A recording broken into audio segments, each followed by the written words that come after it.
So in this video, we're going to introduce you to the Lingo of Color. That's one tool that professionals use, and 8 terms that they tend to throw around, and it could be helpful for you to understand what they mean. So let's start with the tool. Use of color is a studied science. It's been that way for a long time. Here's the color wheel. This is the main tool that design professionals use to select colors for their project. It was actually developed by Sir Isaac Newton. How cool is that? Now the color wheels are programmed in computers, and of course Sir Isaac Newton didn't do that. But a color wheel is a tool that you can use to pick colors. And you see right now I'm selecting colors. I can select colors a number of different ways.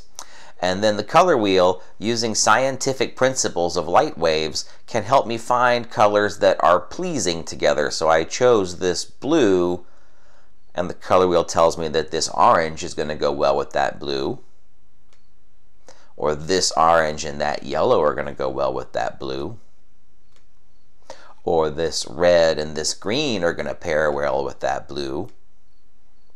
And on and on and on. Now you don't need to know how to use the color wheel to do good branding work for conservation organizations, but what you do need to know is that there is a science behind the choosing of colors, and professional graphic designers are using tools to make sure that the colors they select for your projects look good together, and they're not picking them at random or just based on their own personal tastes.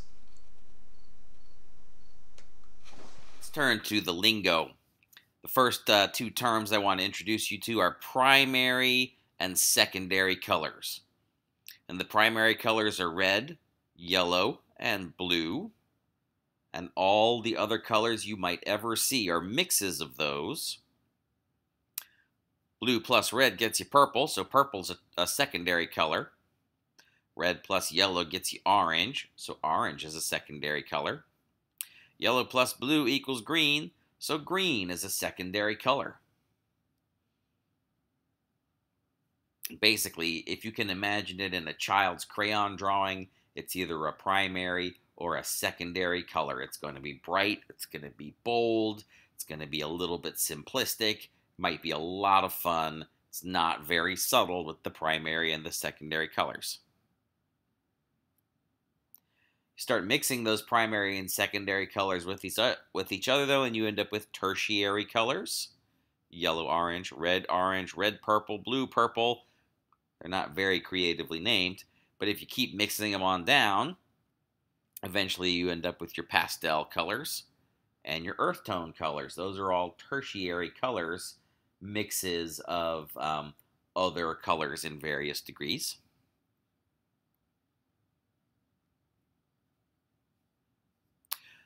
Colors on this half of the color wheel, yellow, orange, red, those are the warm colors. They're warm because they resemble colors you would see in a campfire. The colors on the other side of the color wheel, greens, blues, and purples, those are the cool colors. Imagine standing on a glacier at sunset, and brrr, it's cool.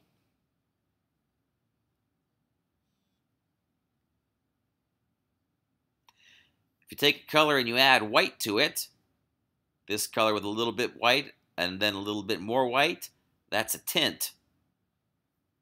You take a color, you start adding black to it, it becomes a shade.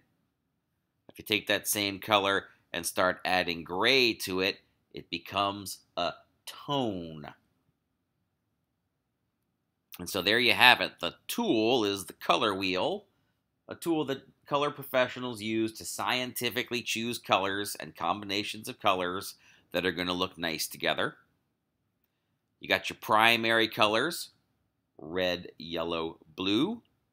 Your secondary colors, which is mixed up of red, yellow, and blue. Then your tertiary colors, that are a mix of all those other colors. Your warm colors are yellow, orange, and red and their derivations.